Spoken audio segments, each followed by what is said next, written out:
Nuestro cuerpo necesita micro y macronutrientes para todos los procesos metabólicos. Las mejores fuentes de nutrientes se encuentran en la naturaleza. Ejemplo de ellos son las riquezas y variedad nutricional que se han encontrado en el polen, la alfalfa, la espirulina, la jalea real y el propóleo. Espectro, suplemento de origen natural que contiene más de 40 componentes entre vitaminas, minerales y oligoelementos, antioxidantes y carotenoides y enzimas digestivas perfectos para aportar al cuerpo un balance nutricional adecuado, ideal para adultos en cualquier etapa de la vida. Espectro, tomado de fuentes totalmente naturales, con mínimo aporte calórico y alto contenido nutricional en combinaciones y cantidades adecuadas.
Muy buenas noches a todos.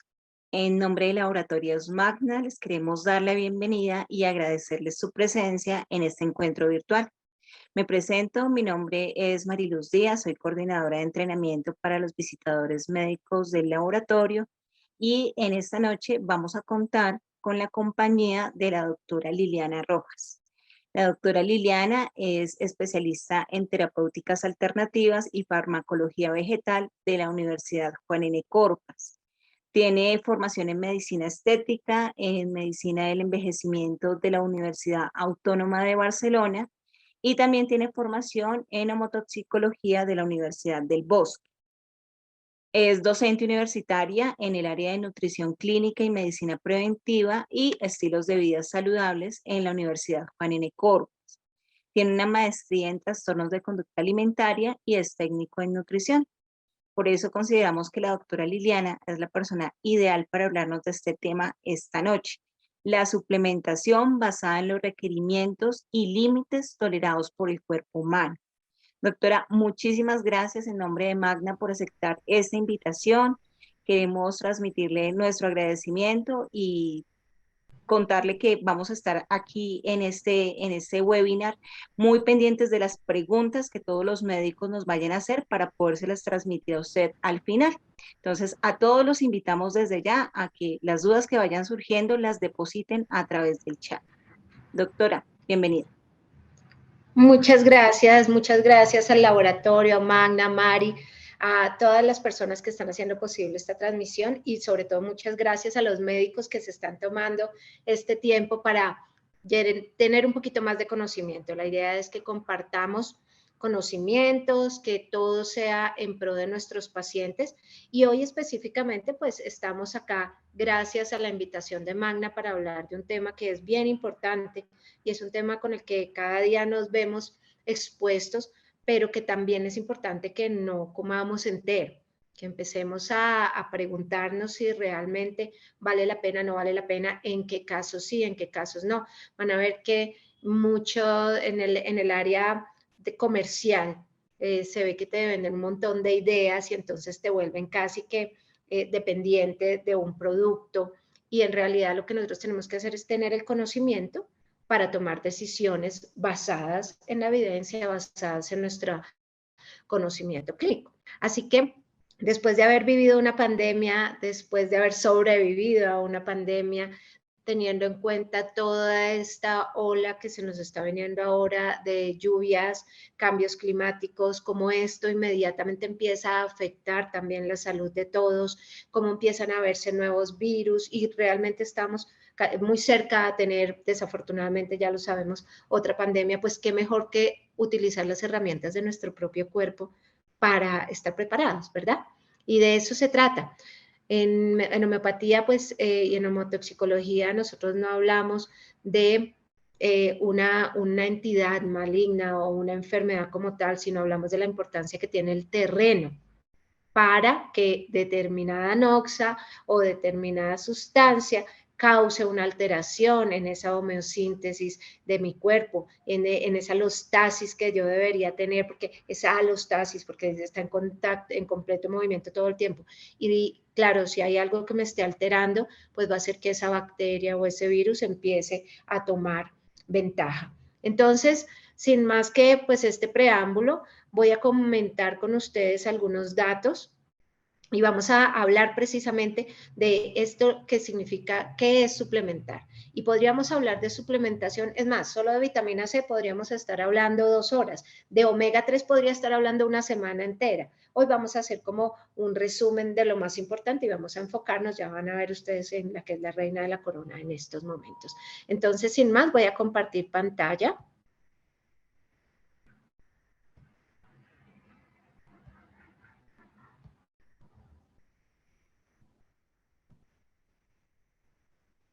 Me dicen, por favor, si están viendo bien.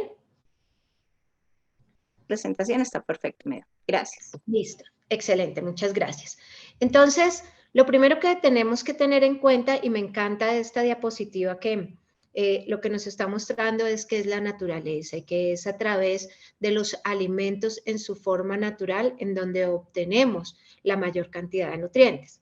Sin embargo, vamos a ver que muchas veces estos alimentos no van a ser la única fuente o la mejor fuente dependiendo de la patología que tenga nuestro paciente. Y la primera pregunta que ustedes deben hacerse realmente es si es de verdad necesario suplementar a todos los pacientes. ¿Y cómo, de qué depende esto? Pues es que sabemos que en ciertos países y en países desarrollados es prácticamente imposible encontrar deficiencias nutricionales, pero en cambio en países en vías de desarrollo, en países subdesarrollados, sí se encuentran específicamente en determinados grupos de edad ciertas deficiencias nutricionales. Desafortunadamente, después de pandemia, durante la pandemia fuimos conscientes de que había ciertos déficits, por ejemplo, en la vitamina D, que era, digamos, típico en las personas que se estaban empeorando con el COVID. Pero ahora, post pandemia, estamos viviendo una época de, desafortunadamente, recesión, una época económica muy difícil que ha llevado a que el nivel de ingreso de las personas pues esté disminuyendo. Y por lo tanto, la calidad de la salud de las personas también ha disminuido. ¿De qué va a depender esto? Pues como ya lo habíamos dicho, los factores genéticos juegan un papel importante porque ya vamos a ver ahora cómo en ciertas vitaminas la raza juega un papel determinante. Pero ojo, porque los factores ambientales también pesan. Y así como la pregunta es, ¿debo suplementar a todos los pacientes? Es la misma pregunta que ustedes les van a hacer cuando hablan de dietas. Y dicen, ¿qué dieta es mejor? Yo creo que ustedes lo han visto. Después de que uno le habla de 2 y 3 horas a un paciente y le está explicando el porqué de su patología, le dicen, doctor, ¿y qué es mejor, una dieta cetogénica o una dieta vegetariana o una dieta vegana? Entonces, no se trata de cuál es mejor, se trata de qué para quién. Así como con las dietas escogemos la adecuada de acuerdo a la patología y de acuerdo al paciente, asimismo la suplementación va a depender exactamente de qué tenga ese paciente, de qué edad tenga, de cuál es su sexo, bueno, cuáles son sus factores. Y vamos a recordar un poquito esos factores precisamente. Esta gráfica que les tengo acá, y les recuerdo lo que decía Hipócrates, que tu alimento sea tu medicina, es una búsqueda que hice hasta agosto del 2022, en donde empezamos a ver cómo hace 20, 30 años la investigación en nutrición era muy poca. Y esta es una gráfica básicamente que me está mostrando el índice de búsquedas que se dieron desde el año 1965 hasta el 2022. Y entonces, si en PubMed nosotros empezamos a revisar de 2 términos, recuerden que estas son las palabras más que uno utiliza, ¿no? Y o con, en fin. Entonces acá tenemos diet and obesity. Entonces ya vemos cómo las búsquedas y las publicaciones han aumentado de una manera exponencial. Y acá en el año 2022 tenemos 9.111 resultados que específicamente están investigando la relación que hay entre obesidad y la dieta. Esto es solo para mostrarles algo de investigación. Pero si nos vamos a otros temas, por ejemplo, alopecia, que nosotros en medicina estética lo vemos mucho, que en dermatología se ve mucho, pero que para muchos de ustedes seguramente lo están viendo, post-COVID ha sido impresionante la cantidad de personas que presentaron alopecia y hoy en día todavía ya casi que pasando el último pico que tuvimos de COVID, lo que yo más veo en mis pacientes es alopecia y son alopecias muy severas. Pues miren esto tan interesante, acá tenemos nuevamente las búsquedas y en 1970 se habló un poco y luego silencio total, pero miren cómo a partir del 2019, 2020, 2022 ya empieza a haber muchos más estudios que relacionan la dieta o que pueden ver cómo la dieta puede influir de manera positiva o de manera negativa respecto a este diagnóstico.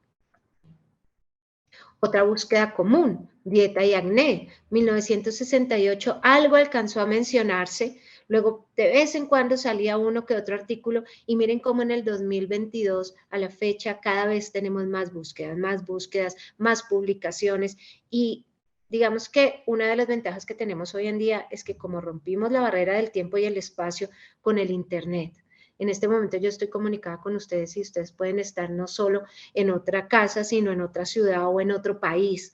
Y resulta que eso hace que la comunicación entre científicos también sea más rápida. Por eso la investigación ha avanzado de una manera tan efectiva.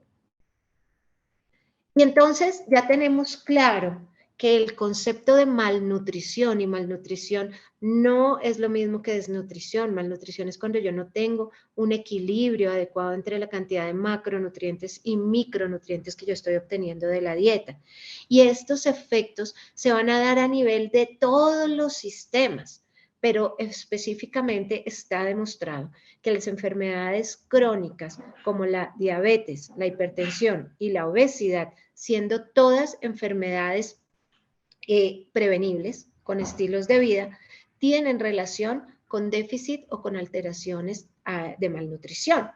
Luego, otro tipo de efectos que podríamos ver en pacientes que tienen cirugías, en pacientes que tienen, por ejemplo, falla hepática, el déficit proteico hace que estas personas no cicatricen bien. Y lo vemos también en pacientes que llevan mucho tiempo hospitalizados, pacientes que están en UCI, pacientes que están en cama por mucho tiempo. Esas escaras que vemos en esos pacientes son consecuencia de un déficit de nutrientes y en estos casos específicamente el déficit proteico. ¿Qué micronutrientes? Recuerden que micronutriente es una sustancia que es indispensable para el cuerpo, pero se llama micro porque las dosis son muy pequeñitas, lo que realmente se necesita. Aún así, cuando tenemos un déficit de uno de estos micronutrientes, empiezan a verse patologías. Y es muy interesante que hay patologías como, por ejemplo, el acné, en donde se ve que el déficit de vitamina A puede empeorarlo. Y tan es así que muchos de los tratamientos incluyen los retinoicos, incluyen los medicamentos que son derivados de la vitamina A.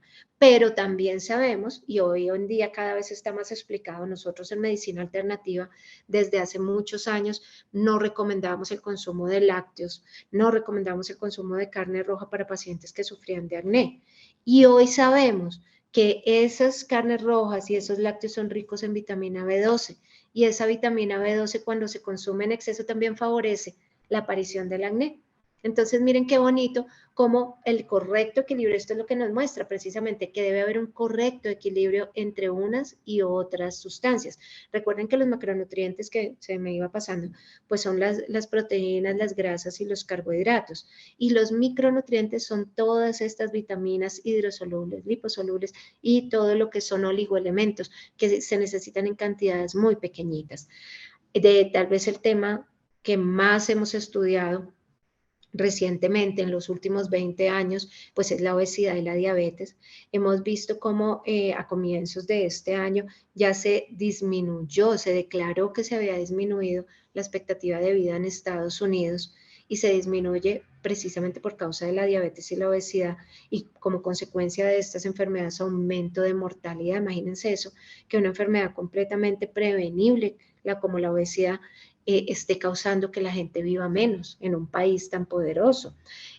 Otros micronutrientes, tal vez el más famoso de todos, el ácido ascórbico, la vitamina C, que es la más conocida, la más investigada, y aún así todavía encontramos poblaciones que son deficitarias en vitamina C.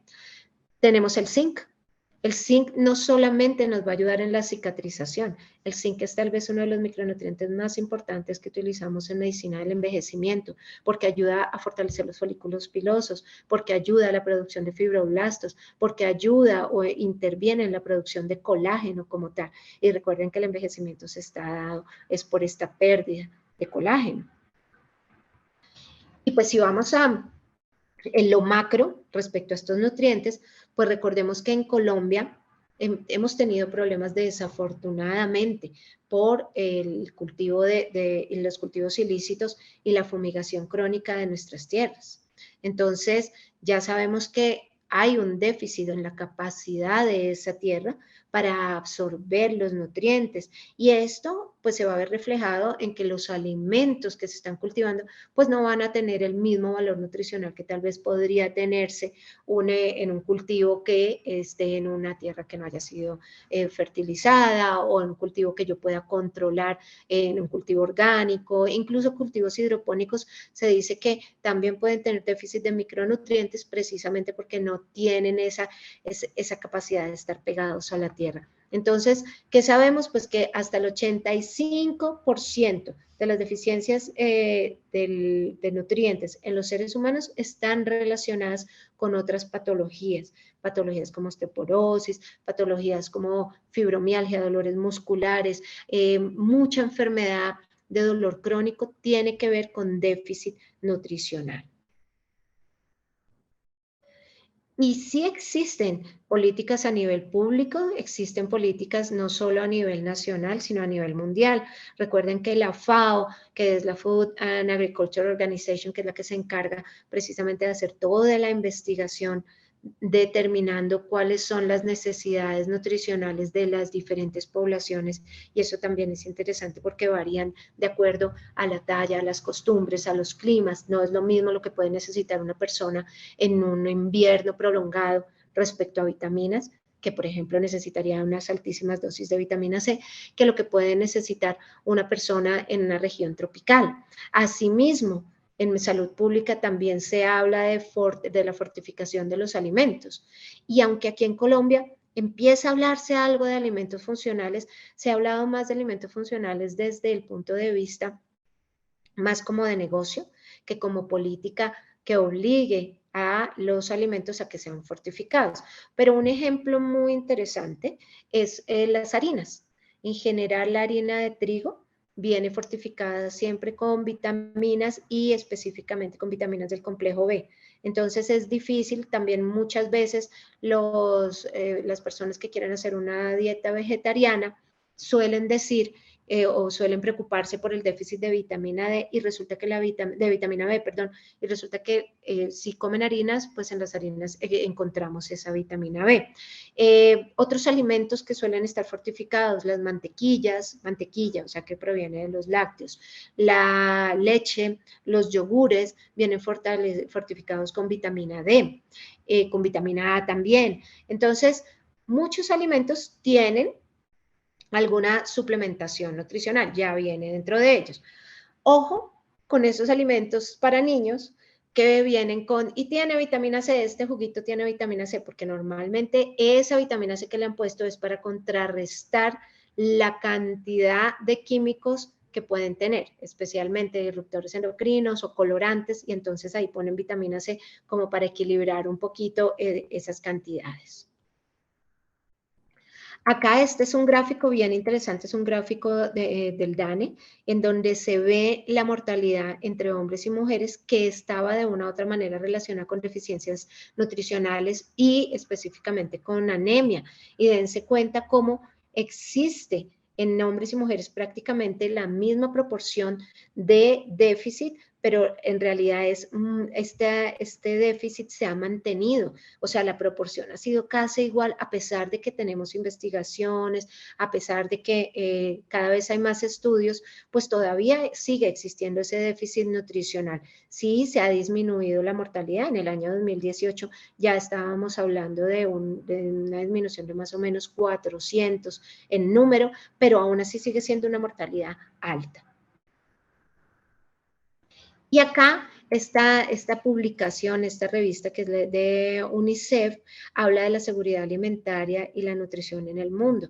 Y entonces miren qué bonito, porque esto está hablando de cómo hacer o cómo facilitar el acceso a los alimentos a todas las personas, independiente de su estrato social, independiente de sus costumbres. Y tal vez uno de los países que ha estado a la vanguardia de estas políticas es Perú. No sé si pues me imagino que ya todos lo han escuchado, pero Perú en este momento es como la meca de la gastronomía. Y han hecho algo muy bonito y es rescatar su cocina autóctona, rescatar sus productos autóctonos, y esto ha llevado a una evolución no solamente desde la culinaria, sino desde la parte nutricional y el acceso a los alimentos para todo el mundo en iguales proporciones. Esto es una cosa que realmente todos deberíamos fomentar y que, por decir algo, hoy en día nosotros vemos que existen ya las papas nativas, que estamos volviendo a ver las papas nativas que hasta hace un par de años pues a la gente no le gustaban porque eran unas papas chiquitas que tenían color morado por dentro y eso se veía como raro, o las mazorcas criollas, que son esas mazorcas moraditas, entre moradas y negras, de un grano pequeñito, todos los granos son de diferentes tamaños. Pues estos productos autóctonos cumplen con más nutrientes que los que han sido procesados o cuya tierra o semillas ha sido modificada de alguna manera para que sean más grandes, sean más resistentes a las pestes, en fin, que se den durante todo el año y no sigan sus ciclos de estaciones en los países que hay estaciones. Entonces, sí se utiliza la fortificación de los alimentos, sí se empieza a utilizar también digamos, las recomendaciones nutricionales mínimas que debería tener un suplemento en el caso de las leches infantiles, en el caso, por ejemplo, de los alimentos no lácteos para personas ancianas, pero todo en general está yendo hacia educar a la población para que tenga una nutrición adecuada, pero sobre todo para que tengan el conocimiento de las necesidades nutricionales que puedan llegar a tener. Y como ustedes saben que mi pasión es el envejecimiento, pues miren qué interesante, porque el envejecimiento es como un macro de todo este mismo proceso que vamos a ver cuando empezamos a tener déficits nutricionales. Y cuando hablamos de envejecimiento, este cuadro es un cuadro que es muy conocido, que es el del doctor Carlos López. Y lo que hacen es que nos dicen que hay unos indicadores primarios y que son los que nos van a hablar de la inestabilidad genómica. Quiere decir que los genes se ven alterados, y qué casualidad que esos genes normalmente se ven alterados por todo lo que son disruptores endocrinos, ¿no? Y esos disruptores endocrinos, ¿en dónde los encontramos más? En los pesticidas, precisamente en los químicos que se utilizan en los empaques de plástico. Acortamiento de los telómeros también es pues una de las teorías más mencionadas cuando estamos hablando de envejecimiento, pero este acortamiento de los telómeros es también consecuencia de alteraciones a nivel del ADN, y estas alteraciones a nivel de ADN están muy relacionadas con el consumo de ciertos alimentos procesados. Alteraciones epigenéticas. Epigenética se refiere a los cambios que yo voy a tener en la multiplicación o en la traducción de mis genes, que no están mediados por una orden directa genética, sino por el medio ambiente. O sea, ¿cómo hago yo que ese medio ambiente empiece a hacer que se expresen genes que de otra manera estarían dormidos? Y pérdida de la homeostasis, que como ya les digo, no es tanto homeostasis, porque homo sería que estuviera siempre igual. Pérdida de la alostasis proteica, quiere decir que las mismas cadenas de proteínas no están realizando sus funciones adecuadamente. Y recuerden que proteína, muchas veces tenemos el concepto de que una proteína es un músculo, es solo músculo y es para formar órganos, pero recuerden que las proteínas están en todo: la hemoglobina, las inmunoglobulinas. tienen funciones entonces de transporte, tienen funciones de defensa. Y si yo tengo algún desbalance proteico, pues voy a tener alteración a cualquiera de estos niveles.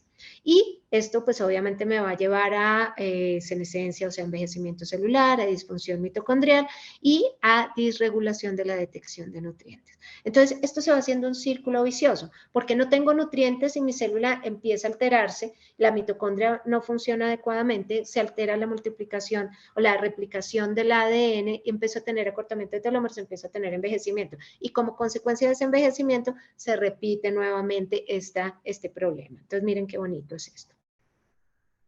¿Qué puedo encontrar yo con esto? Disminución de colágeno, disminución de fibroblastos, síndrome metabólico, súper importante. Como les contaba ahora, vemos alopecia, vemos ya a nivel estético adiposidades, paniculopatía edematosa, que es básicamente la celulitis, y esto está explicado por un déficit nutricional. Como les estaba contando, la FAO se enfoca en la seguridad alimentaria a nivel mundial. Y entonces tiene una iniciativa que tiene 4 principios y son bien bonitos. Si ustedes quieren, tómense un momentico acá para que lo lean o si quieren hagan la captura de pantalla, porque si nosotros cumpliéramos esto y nuestros pacientes cumplieran estos principios, pues en realidad las enfermedades sí que se verían disminuidas. Y recuerden que ya Thomas Edison decía que el hombre del futuro no curaría las enfermedades con medicamentos, sino con nutrientes. Y efectivamente a eso es a lo que debemos ir. Entonces, digamos que el primer principio es el cuerpo humano es un organismo muy adaptable y una amplia gama de patrones alimentarios y consumo de alimentos puede conducir a la buena salud y bienestar nutricional. Subrayen ahí, amplia gama de patrones alimentarios. O sea, quiere decir que debemos tener una dieta que sea completa, que no excluya ningún nutriente. El segundo principio es desde una perspectiva nutricional, un determinado alimento no se requiere ni se prescribe. No existen alimentos per se que sean buenos o que sean malos, pero sí existen dietas buenas o malas. Nuevamente, yo no puedo prohibirle a una persona que consuma X o Y alimento o a una población decirle este alimento no es bueno. Y acá quiero hacerles un énfasis nuevamente con el tema del gluten.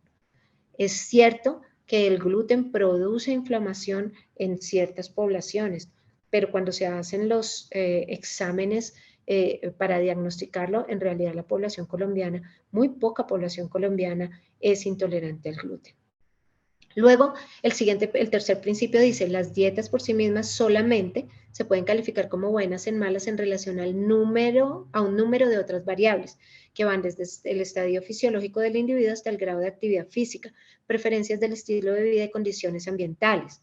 Ayudar a los consumidores a entender cuáles son estas variables y cómo se pueden modificar benéficamente es un importante objetivo de la guía alimentaria. Esto se refiere a que yo no puedo recomendarle a todo el mundo, por ejemplo, que consuma 3 porciones de verdura, 2 porciones de fruta y 200 gramos de proteína al día. Porque primero tengo que estar ubicada en el ambiente en el que vive esa población. Segundo, tengo que saber a qué tipo de alimentos tiene acceso. Muchos de ellos no tienen acceso a proteína animal. Entonces tengo que saber cómo lo voy a reemplazar. A esto se refiere ese principio. Y el cuarto principio es el consumo de alimentos, excepto en situaciones extremas, es en primera instancia una cuestión de elección y la guía alimentaria puede ser más efectiva para ayudar a las personas a tomar buenas decisiones alimenticias mediante mensajes positivos y no obligatorios. Y esto funciona desde la casa. Entonces, una cosa es decirle al niño, cómase las verduras porque eso lo va a alimentar y lo va a ayudar a crecer sano y fuerte, y otra cosa, y obligarlo a que se las coma, mientras el papá dice que a él no le sirvan verduras y se está tomando una gaseosa. Otra cosa es que ese niño crezca en un ambiente en donde las verduras hacen parte de la comida de cada día y todos lo comen con agrado. Entonces, miren cómo desde el medio ambiente se están creando la cultura de la alimentación. Y para que recordemos que estas deficiencias nutricionales se han dado desde hace muchísimos años. Recuerden que en la época de Magallanes, que fue el primero, pues teóricamente, el primer marino en dar la vuelta al mundo. Y en este momento fue cuando en estos viajes por barco que eran tan largos, es cuando se empezó a identificar el escorbuto. y el escorbuto pues era esta enfermedad que estaba relacionada precisamente con el déficit de vitamina C específicamente. Pero miren que ya en Egipto en 1250 se había descrito también casos de escorbuto. Hoy en día es difícil verlos, realmente es difícil, y tristemente cuando nosotros teníamos hace 5 o 10 años, hablábamos de que era difícil volver a ver casos de sarampión, que ya prácticamente la varicela pues estaba casi erradicada. Hace poco estuve en un congreso con una médica venezolana muy querida, nutrióloga también, y me mostraba fotos de niños con desnutrición extrema, con kwashiorkor. O sea, realmente sí tenemos nuevamente déficits nutricionales, dados precisamente por las situaciones político-ambientales que han hecho que la gente no tenga el mismo acceso a los alimentos. Otra enfermedad que cada vez están otra vez como resurgiendo es una anemia perniciosa, y esta anemia perniciosa, pues ustedes saben que es por un déficit de vitamina B12 y se describió en 1855, por eso es que también se llamaba enfermedad de Addison, y era esta enfermedad como que tenían las señoras como de la alta sociedad, que se ponían pálidas y que describen, ¿no? La ictericia, la pérdida de peso. Bueno, pues ya este tipo de déficit lo teníamos desde 1800, imagínense.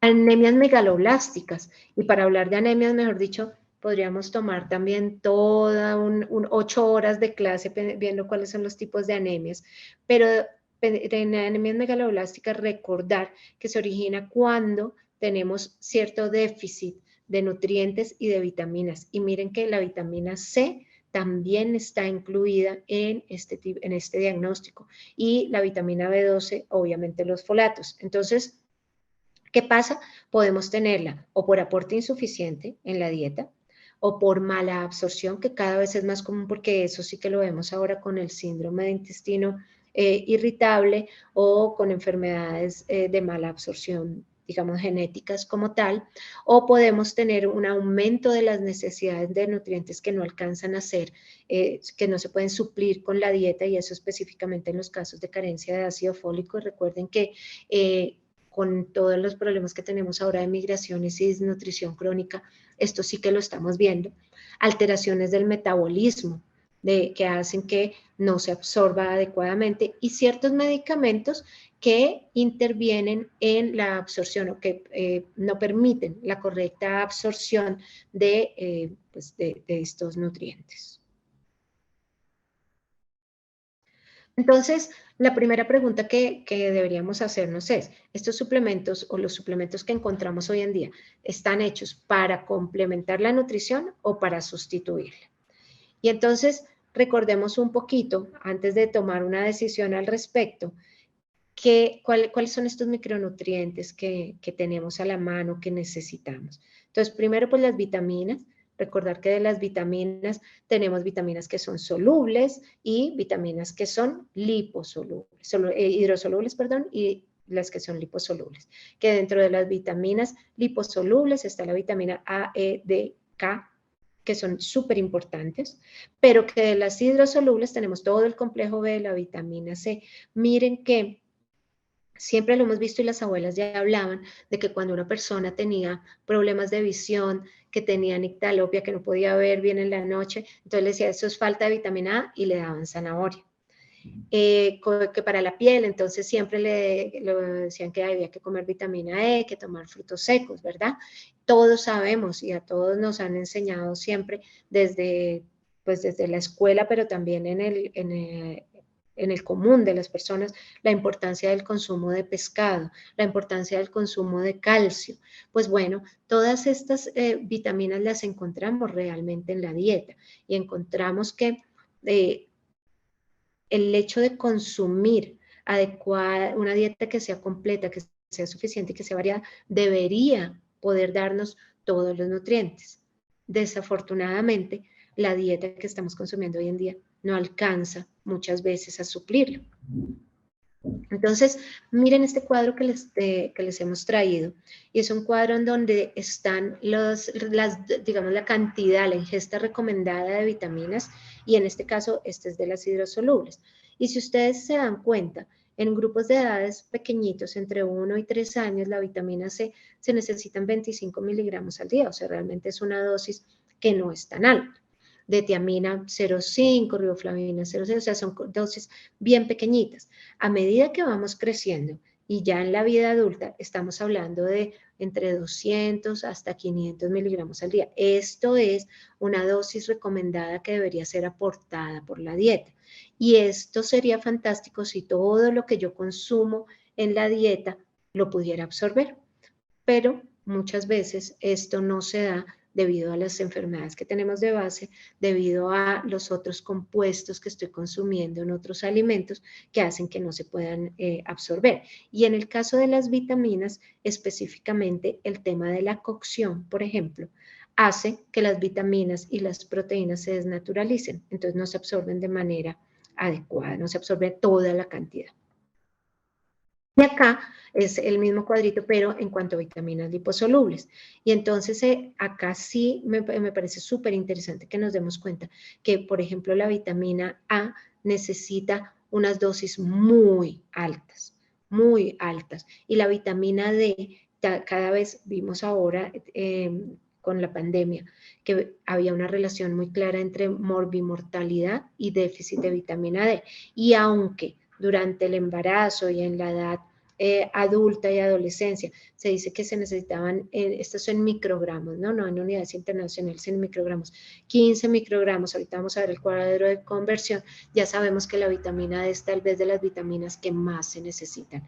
Vitamina E, también muy importante porque además es un potente modulador de la inflamación, y vitamina K, miren que las dosis que se necesitan en realidad también son altas, con una ventaja, esto está hablando de microgramos, y es que la vitamina K es fácil de obtener en los vegetales, especialmente en las de hojas verdes. Por ejemplo, la col crespa es una muy buena fuente de vitamina K. Acá tenemos otros micronutrientes y entonces tenemos potasio, calcio, fósforo, magnesio, hierro. Digamos que son los otros micronutrientes que debemos tener en cuenta, y vemos cómo a partir de los 25 años pues las necesidades se van haciendo mucho más grandes, pero en este quiero llamarles la atención específicamente del magnesio. Vean cómo el magnesio sí que tiene una dosis recomendada, y estas son las mínimas dosis, ¿no? Y estamos hablando de 300 miligramos, 350 miligramos. El magnesio, acuérdense que interviene en todas las reacciones celulares, por lo tanto, no lo dejemos lejos. Obviamente el potasio y el calcio también son necesarios, pero es que potasio y calcio casi que se encuentran en todas las dietas, mientras que la cantidad de magnesio, que obviamente alimentos como las nueces, alimentos como el aguacate, tienen magnesio, pero estamos hablando de que pueden tener 60, en 100 gramos pueden tener 60 miligramos, y eso pues es muy poquito, tendrían entonces que comerse 5 aguacates al día para tener la cantidad de magnesio que se necesita. Y otros productos ya como el zinc, el cobre, el yodo, el selenio, estos ya vamos a ver que se necesitan cantidades mucho más pequeñas que son más fáciles de obtener a través de la dieta. Y este cuadrito, este es un cuadro que digamos se utiliza mucho, es para la población española. Nuevamente hace más o menos las mismas recomendaciones con otra recomendación, y es que también tiene acá las calorías, perdón, acá están, las calorías que se necesitan de acuerdo más o menos a la edad, y cómo durante el embarazo se debe aumentar el consumo. Eso sí lo tenemos clarísimo, que durante el embarazo aumentan las necesidades nutricionales, y por ejemplo en solo calorías aumentamos 250 calorías durante el embarazo y 500 calorías durante la lactancia.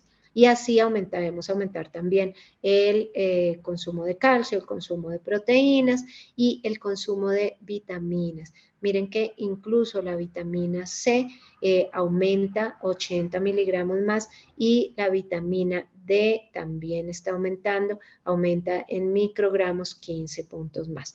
Entonces, de todas las vitaminas de todos los nutrientes debemos tener una adecuada suplementación. Ahora, hay suplementos que, como el nombre lo indica, suplemento es para reemplazar, ¿verdad? Es para reemplazar el 100% de los nutrientes para una necesidad específica. Entonces, digamos que en algún momento, por algún motivo, un paciente que no tiene la capacidad de comer, por ejemplo, que está con una nutrición enteral, una nutrición parenteral, en ese momento se deben suplir todos los nutrientes. Eso es un suplemento. En pacientes, por ejemplo, que tienen enfermedades crónicas o que están sometidos a una cirugía, que no pueden deglutir, cosas tan sencillas como una cirugía de maxilofacial, en donde el paciente no puede masticar, ni sin necesidad de irnos pues a un paciente que tenga una gastrostomía. Esto hace que sus déficits, y con 3 días que no esté comiendo ya, como las cantidades son tan pequeñitas lo que se necesita, asimismo rápidamente empiezan a entrar en déficit. Entonces, en estos casos es importantísimo tener un suplemento para suplementar todas esas sustancias. ¿Cuál es la ventaja de los suplementos? Pues que efectivamente en una sola tabletica yo puedo poner toda la cantidad que necesito de las vitaminas y de los minerales para el requerimiento de la persona. Pero no podría tampoco tener un suplemento, empezar a consumir suplementos de micronutrientes, de vitaminas, de calcio, por otro lado, porque cuando empiezo a sustituir alimentos por pastillas o por medicamentos, ocurre una cosa, y es que mi cerebro no sabe que yo los tomé. Y ese es un problema que tenemos en patologías crónicas, por ejemplo, en el Alzheimer. El paciente, si ustedes han tenido un paciente, han estado cerca de un paciente Alzheimer, el paciente lo primero que se le olvida es que comió. Y al no saber qué comió, su cerebro no es consciente del proceso de digestión. Y recuerden que la nutrición empieza desde la masticación, desde la secreción de enzimas, de peptina, de alanina, que van a empezar a digerir esos alimentos y a realizar la absorción de todos los nutrientes. Entonces, por ejemplo, en el caso de las mujeres bulímicas o los pacientes, porque ahora tenemos hombres y mujeres bulímicos o anoréxicos, se ve un déficit impresionante en la anorexia de calcio.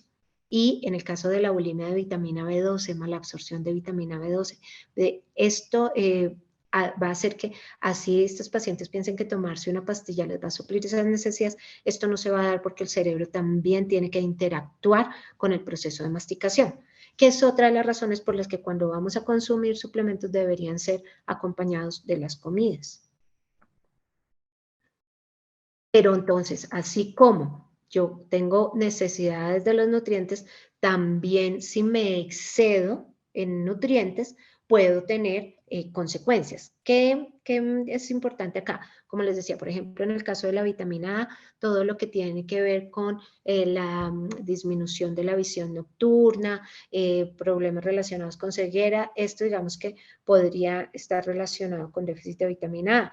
También problemas respiratorios se han visto que están relacionados con déficit de vitamina A, y en algunas predisposición a enfermedades como el sarampión o como diarreas también puede estar relacionado. Pero en caso de consumir demasiada vitamina A, esta es una de las pocas vitaminas que sí puede llegar a ser tóxica y puede llegar a ser hepatotóxica. Entonces, por eso cuando utilizamos retinoides en el tratamiento del acné hay que estar monitoreando la función hepática cada 3 meses. Entonces, esta es la única vitamina que en exceso puede realmente llegar a producir daños fisiológicos importantes. La vitamina K.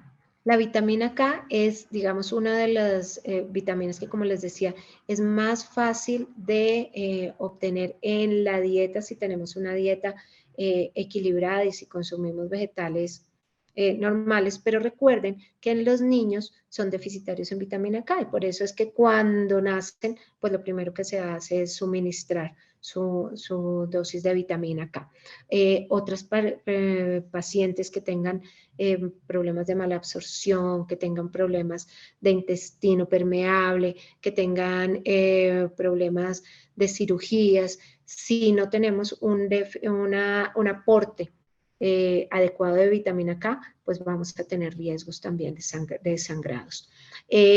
Cuando esa vitamina K es muy alta, también podemos tener problemas. Entonces, lo primero es que puede interferir con la absorción de otras vitaminas, con la absorción de antioxidantes, puede producir problemas de coagulación, eso lo tenemos. Como les decía también, ictericia está relacionada con la vitamina K por exceso de bilirrubina, problemas hepáticos, anemia hemolítica y afecciones neurológicas. Entonces, obviamente recuerden que la vitamina K también hay que controlarla cuando se está anticoagulando un paciente. Entonces, cuando se está utilizando como arínicos, warfarina o algún tipo de antibióticos o secuestradores de ácidos biliares que, por ejemplo, todo lo que tiene que ver con Orlistat, todos estos medicamentos que hacen que no se absorban adecuadamente las grasas, como la vitamina K necesita ese medio para absorberse, pues podemos llegar a tener también problemas. Funciones principales de la vitamina K, pues ya recuérdenlo, pues la más importante, la coagulación sanguínea, promueve la calcificación ósea, y esto es importante porque casi que sella el hueso y previene la calcificación, o sea, la formación de placa de ateroma en los vasos sanguíneos. Las recomendaciones, estamos hablando de microgramos en hombres 120, en mujeres 90, pero miren esto. Y estas son las fuentes. Si ustedes ven, bueno, recordemos que hay dos fuentes de vitamina K, las que vienen de fuentes vegetales y las que vienen de fuentes animales. La vitamina K1, como les contaba, las verduras de hojas verdes de origen vegetal, miren, una taza de col nos está dando 472 microgramos, o sea, con eso ya tenemos la cantidad diaria recomendada. El aceite de canola, y el aceite de canola, ya lo hemos hablado antes, no es cierto que sea, pues es transgénico, obviamente, porque se le ha realizado un procedimiento, pero no es un aceite que tenga grasa trans como tal.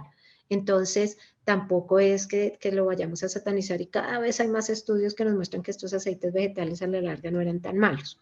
Y la vitamina K2, recuerden que viene en alimentos que son fermentados, entonces el chucrut, todo lo que, la kombucha, el kefir, ahí en todo lo que se ha fermentado vamos a encontrar esta vitamina K2. Entonces, que la única recomendación o la más importante para que se absorban bien estas vitaminas, pues claramente necesitamos consumir algo de grasas. Nuevamente voy al caso de los pacientes con trastornos del comportamiento alimentario, y ni siquiera tanto ellos, y muchas dietas en donde se suprimen totalmente las grasas, o pacientes, como les digo, con anorexia o con bulimia, pues no absorben estos nutrientes y vamos a tener déficit de las mismas. Entonces, ¿qué enfermedades podrían tener déficit de vitamina K? Como les decía, la fibrosis quística, enfermedad celíaca, el síndrome de intestino corto, colitis ulcerosa, y las personas con cirugía bariátrica, sobre todo los que se hacían bypass gástrico, las personas que tienen manga gástrica, digamos que sí se recomienda una suplementación, pero no es tanto el riesgo como los que pasaron por bypass gástrico.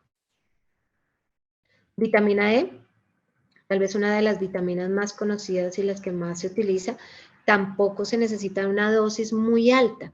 En realidad, miren que en hombres y mujeres, pues adultos, se necesita entre 15 y 20 miligramos, pero así sea muy pequeñita la dosis, cuando existe déficit, hay, por ejemplo, casos de dolores musculares, hay problemas de sensibilidad, muchas veces visión borrosa, o esos gusanitos que dice el paciente que ven como gusanitos, como telitas, como telarañas, muchas veces eso está relacionado con déficit de vitamina E. Y en el caso de exceso de vitamina E, especialmente lo más importante es que aumentan el riesgo de sangrado. Por eso, porque ponen, pues, como dicen los pacientes, la sangre más líquida, porque disminuye la coagulación, el tiempo de coagulación. Entonces, acá sí es muy importante que si el paciente va para un procedimiento quirúrgico, debería suspenderlo por lo menos 8 días antes.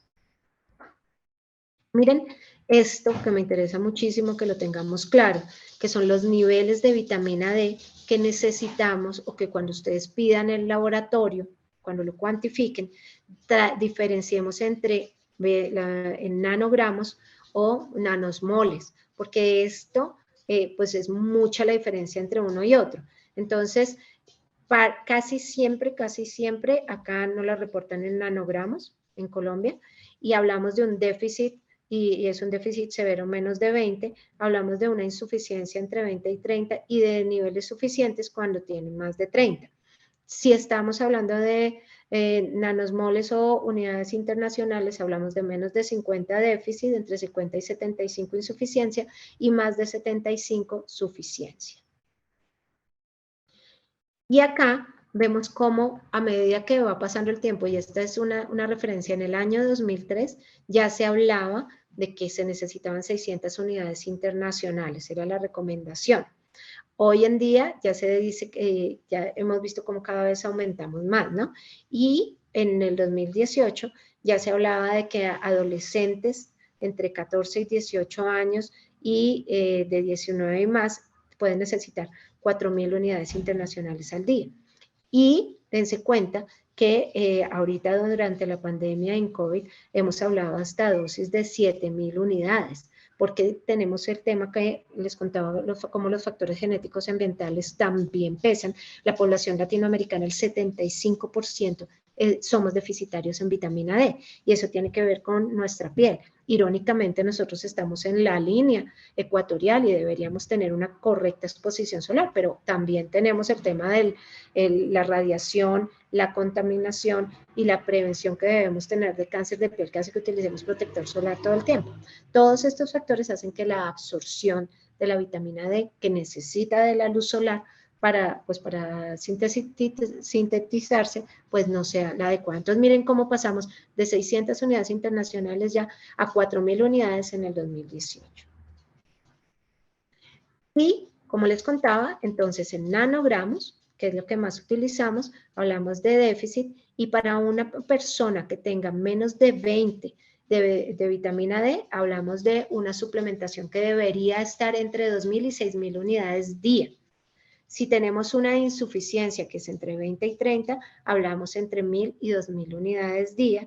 Y si tenemos más de 30, quiere decir que tenemos unos niveles suficientes, pero que les digo que en medicina del envejecimiento llegamos hasta 70 de niveles de vitamina D, utilizamos una dosis de mantenimiento entre 1.000 y 2.000 unidades día. Entonces, ¿qué es lo que nosotros deberíamos hacer? En general, la dosis recomendada sería aumentar más o menos de 40 a 60 nanogramos por cada kilo de peso. O sea, deberíamos estar aumentando en la medida en que lo vamos a lograr. Pero para que se les haga fácil, 1.000 unidades día es para mantenimiento. Ahora, la presentación también tiene que tenerse en cuenta, porque no se absorbe lo mismo una cápsula que una gota. Y ojo, porque en pacientes obesos hay que aumentar incluso hasta 10.000 unidades la dosis de vitamina D. ¿Por qué? Porque hay mayor inflamación, porque no se metaboliza de la misma manera.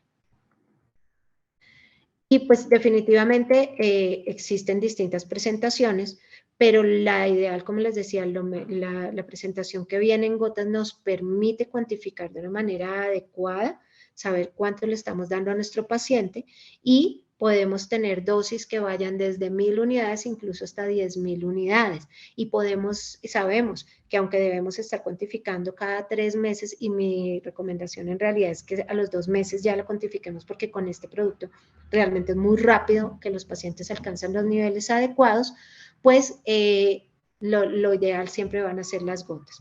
¿Qué otra ventaja tenemos? Pues que es segura en pacientes anticoagulados, porque recuerden que la vitamina K pues sí favorece el sangrado. Entonces, en este caso es una muy buena opción. Otra opción, pues que realmente viene en un aceite de girasol, que como les decía es un aceite vegetal que ya se sabe que no tiene grasa trans como tal y que no tiene colorantes ni nada de preservativos.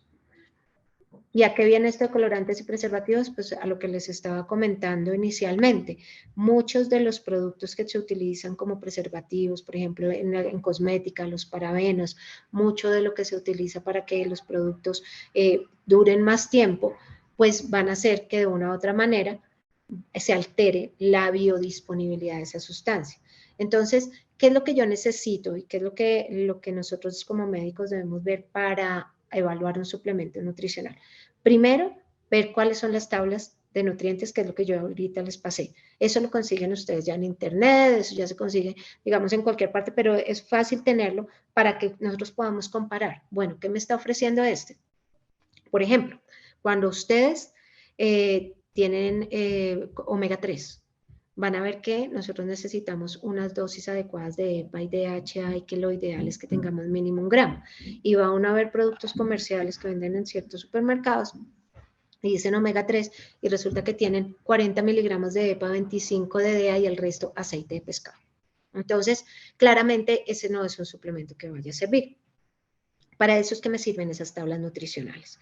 En caso de que se necesiten megadosis, por ejemplo, en el caso de la vitamina D, que es de los pocos que se necesitan megadosis, pues tener la posibilidad de yo cuantificarlo e ir aumentando o disminuyendo, que no sea una sola tableta que me dice 7,000 unidades y resulta que yo tenga que adivinar en qué momento voy a tener la dosis suficiente, si se absorbió y el paciente llegó a niveles muy rápido o muy bajo. En el caso de vitaminas liposolubles, pues también ver que esté en un medio adecuado para su absorción y que, muy importante, esté avalada por entidades que nos dicen que esos productos pues son de la calidad adecuada, ¿verdad? Y estos son los productos que más, pues que tienen como mayor peso científico. Obviamente nosotros casi que todo nos guiamos por la FDA. Casi que para nosotros, si es un equipo, por ejemplo, en estética, si está aprobado por la FDA, quiere decir que es bueno. Pues es la Food and Drug Administration, que es como la entidad en Estados Unidos que se encarga de hacer estas evaluaciones, y no solamente lo hace con medicamentos, sino también con equipos médicos, con dispositivos médicos, con vacunas, con biológicos. Entonces, digamos que es bastante serio. Clear Quality es otro tipo de sello que nos va a decir que tiene estándares de buenas prácticas, de materias primas, que digamos que si yo te digo que en eso va, no sé, un omega de CRIN, por ejemplo, o que es un omega de origen vegetal como tal, eso es realmente lo que yo voy a encontrar ahí. Vamos a encontrar las certificaciones GMP, que es buenas prácticas de manufactura. Digamos que lo que nos dice eso es que no hay contaminación, que durante todo el proceso y la fabricación se utilizaron pues procesos que hacen que no se vaya a contaminar el empaque, que todo se haya hecho con, digamos, la disciplina pues para eso. Encontramos el gluten free, el GMO free, que me dice que no tienen gluten, ni han estado en contacto en una planta donde haya manejo de productos que puedan tener gluten, harinas de trigo, cualquier tipo de panes, cosas de esas. Y GMO, que nos dice que el producto no ha sido manipulado genéticamente, que no es un alimento transgénico. Esto es especialmente importante cuando hablamos de pacientes diabéticos, de pacientes obesos, de pacientes que tienen patologías de depresión, por ejemplo, porque en estos casos cualquier manipulación o disruptores endocrinos pueden hacer la diferencia entre que un suplemento funcione o no funcione. Aquí pues otras certificaciones, otros productos otras certificaciones que ustedes podrían encontrar en los envases. Y en el caso de los deportistas, también muy importante que lo veamos, porque también ustedes van a encontrar que muchas veces les dicen, por ejemplo, un producto de proteínas, que tiene 54 gramos de proteína en las malteadas que recomiendan para los gimnasios, pero resulta que esos 54 gramos de proteínas están hechas realmente a expensas de 4 o 5 aminoácidos esenciales y el resto salieron de ahí. Y por lo contrario, tienen un montón de sustancias que pueden ser azúcares, que pueden ser almidones, en fin, un montón de sustancias que a la larga van a desaproducir más posibilidad de intoxicación que posibilidad de nutrición de ese paciente. También pues acá en el caso de las certificaciones para el deporte, porque este es Certified Sport, nos va a decir que pasaron por un proceso en donde no hay tóxicos, en donde no tiene anfetaminas o no tiene alguna sustancia que pueda actuar como un doping. Y acá algunas de las marcas que ustedes van a encontrar en Magna, todas cumplen con los estándares de calidad, todas son garantizadas veganas, no transgénicas, con buenas prácticas de manejo, que sus materias primas pues son, digamos, puras como tal, que están lejos de pesticidas, que están comprobados que no tienen hongos, que no tienen aflatoxinas. Entonces, esa es la diferencia que ustedes van a encontrar entre un producto de marca, un producto pues bien elaborado, y un producto que pues desafortunadamente puede costar un tercio, pero que a la hora de la verdad no nos va a dar ni la cantidad ni la calidad del producto. Muy importante todo lo que son metales pesados, por ejemplo mercurio, por ejemplo arsénico, que se pueden detectar en muchas sustancias. Por ejemplo, el solo hecho del agua, de donde se está tomando, de la región en donde se fabrican estos elementos. Y hablando específicamente de los probióticos, pues la marca que Magna distribuye, el laboratorio Vacunga, pues es un laboratorio que tiene muchos estudios, que tiene ensayos, que tiene respecto específicamente a los probióticos, a la línea de probióticos, que van a soportar precisamente por qué este tipo de probióticos, por qué estas cepas, por qué pueden favorecer el equilibrio, en fin, esto es lo que vamos a encontrar nosotros, que nos va a dar el respaldo de no estar dándole a nuestro paciente un producto que a la larga sea solo una cápsula de gelatina. Y tal vez uno de los productos que pues nosotros más utilizamos, que es el Kyolic, que también es de Wakunaga y es un producto que es extracto de ajo añejado, y es el ejemplo perfecto de cómo funciona esto. Si yo necesitara, si yo quisiera tener el efecto benéfico del ajo, tendría que comerme por lo menos unas 10 cabezas de ajo al día para poder obtener la cantidad, y ni siquiera así sería la ideal porque no está añejado. Y entonces al no estar añejado no va a digerirse de una forma adecuada. Entonces esa es la razón de ser de un suplemento, es la concentración de las sustancias que me producen el efecto benéfico, y le he quitado el resto, la fibra, las cáscaras, lo que yo no necesite, y que haga que se digiera de una manera adecuada y se absorba de esa misma manera adecuada. Entonces, asimismo, como les contaba, en el caso de los omegas, en el caso del magnesio, en el caso especialmente, por ejemplo, el Vital Green, encontramos combinaciones adecuadas que nos garantizan que la dosis que estamos tomando es la que se necesita para determinado paciente. Estos pues son algunas de las referencias bibliográficas que hemos utilizado en esta presentación, y bueno, básicamente esta es la información como que yo quería contarles, y bueno, si tienen alguna pregunta, aquí estamos listos. Doctora, muchísimas gracias, excelente como siempre su enseñanza, su conferencia. Sí, tenemos varias preguntas, entonces se las voy a ir leyendo pues en orden de llegada. La doctora Adriana Margarita Llana Mendoza nos dice: los yogures y juguitos también están lejos de azúcares, colorantes y preservantes. Están lejos, es que están llenos de... llenos. Yo creo que ella está diciendo sí, total, sí, completamente de acuerdo. Y esa es una anotación muy interesante, porque a muchos pacientes le dicen a uno, no, yo no tomo probióticos porque es que yo tomo yogur. Pues resulta que ese yogur primero ya pasó por un proceso de pasteurización, ya se cocinó, ya se le elevó al máximo la temperatura y luego se enfrió, y eso ha hecho que todas sus vitaminas también estén desnaturalizadas, las proteínas también, y que además en las cadenas de transporte y empaques en plástico, pues también se pierde muchísimo. Por lo tanto, de juguitos es que ni los mencionemos, porque los juguitos de ninguna clase, pero el yogur si lo preparamos nosotros en casa sí tendría todos los valores nutricionales y no tendría la cantidad de azúcar industrial que también tiene. Es que estamos hablando de niveles de azúcar de 17 gramos en un frasquito así de grande. Entonces, completamente de acuerdo, doctora Adriana. Excelente pregunta, doctor Cristian Navarro. Dice, ¿la vitamina K es indispensable para observar adecuadamente la vitamina D3? No, no es indispensable. Lo que pasa es que sí hay estudios, y cada vez hay estudios que nos dicen que, ¿qué pasa? Como mediante la vitamina D3 yo estoy garantizando que haya un nivel de calcio en sangre adecuado, la vitamina K de una u otra manera puede evitar que se formen, que se robe ese calcio del hueso y que se formen placas de ateroma. Entonces, como que una hace la contraparte del exceso de la otra. Pero no es que sea obligatorio que se tengan que consumir al mismo tiempo, que tengan que ser simultáneas. Y como les decía yo, la vitamina K, y eso es lo que voy, no solamente con la vitamina K, sino con todos los nutrientes. Muy importante que tratemos de obtener todo de alimentos naturales. Y sobre todo la vitamina K la obtenemos de un plato de ensalada. Con eso la vamos a tener suficiente y acostumbramos, porque nuestro cerebro al masticar lo entiende.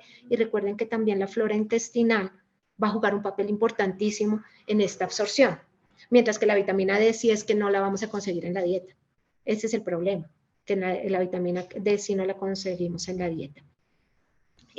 La doctora Ana Victoria Pardo nos pregunta, ay, tan linda, gracias doctora Andrés Rodríguez, para las loncheras de los niños, ¿qué bebida se recomienda? Yo para los niños siempre recomiendo lo mismo, agua. Agua es lo ideal. Hay que hidratarlos, una frutica cítrica, si quieren mandarina, una naranjita, algo que les quite el sed, pero agua, agua, agua. Nada de bebidas azucaradas y mucho menos jugos, porque muchas veces se recomiendan, pues, las abuelitas y los padres, no, pues que se toma un juguito porque es de fruta y lo está alimentando, pero eso es una carga de azúcar también alta. Entonces, mejor que sea agüita y si su fruta aparte, que la mastique y que ya la pueda saborear.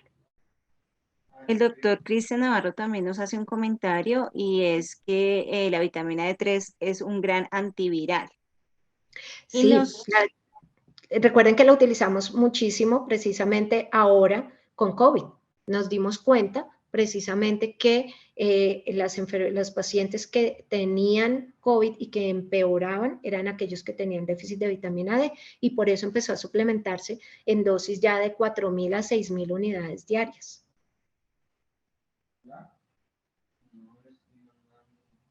Omega 3 tiene, nuestro omega 3 de Solaray tiene sello certificación IFOS.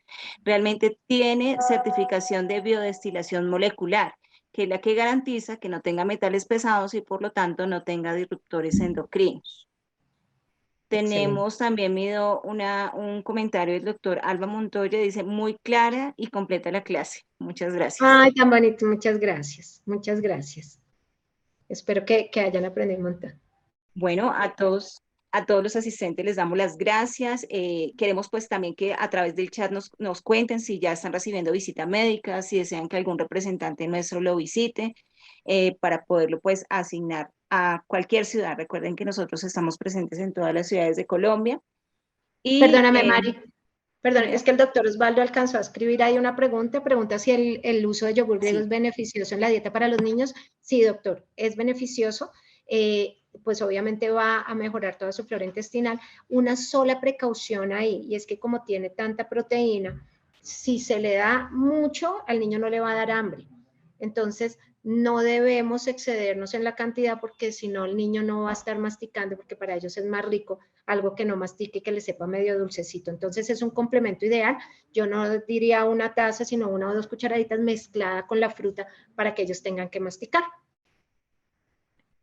Ahora sí, Mari, perdóname, ya, ahora sí, continúa. Excelente, porque realmente es un dato bien importante. Entonces les decía a todos los asistentes que si ustedes desean o tienen alguna otra pregunta, con todo gusto la podemos resolver ahorita. Si queda alguna pendiente, se la haremos llegar a la doctora Liliana, que ella como siempre muy querida está muy disponible para contestarnos. Y si necesitan o requieren algún estudio o soporte de toda la información que aquí se presentó, también nos la pueden solicitar, que con todo gusto a través de los visitadores le podemos hacer llegar. Doctora, Excelente. mil gracias, como siempre, por su disposición y la dejo para que se despida. Bueno, doctores, muchas gracias a ustedes, a todo el staff de Magna. Muchísimas gracias por haber compartido este momento. Qué rico volvernos a encontrar. Y bueno, acá a la orden para lo que se les ofrezca.